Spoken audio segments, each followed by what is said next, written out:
Bonjour à tous. Je me propose aujourd'hui de vous présenter une vidéo sur y a-t-il un abus de confiance en cas de perception d'acompte par une entreprise qui, peu de temps après, va faire l'objet d'un jugement d'ouverture de liquidation judiciaire. En pareille matière, pour rappel, lorsqu'il y a un jugement d'ouverture de liquidation judiciaire, le représentant légal de l'entreprise doit restituer les clés. Il y a un commissaire-priseur qui est désigné pour dresser la liste des actifs et le mandataire liquidateur va récupérer les clés et donc l'exploitant ne pourra plus exploiter. En langage plus courant, un commerçant qui va devoir ou un exploitant qui va devoir réaliser une prestation après le jugement d'ouverture de liquidation ne pourra plus le faire puisqu'il n'aura plus les clés de l'entreprise. Et donc, avant le jugement d'ouverture de la liquidation judiciaire, il a bien souvent, pas toujours, mais bien souvent, perçu des acomptes de clients, acomptes à valoir sur le prix définitif de la prestation ou de la chose qui devait être livrée.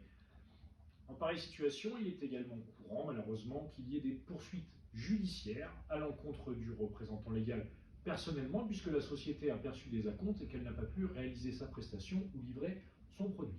Mais la jurisprudence de la Chambre criminelle de la Cour de cassation a apporté une précision qui est assez salvatrice en pareille matière, puisque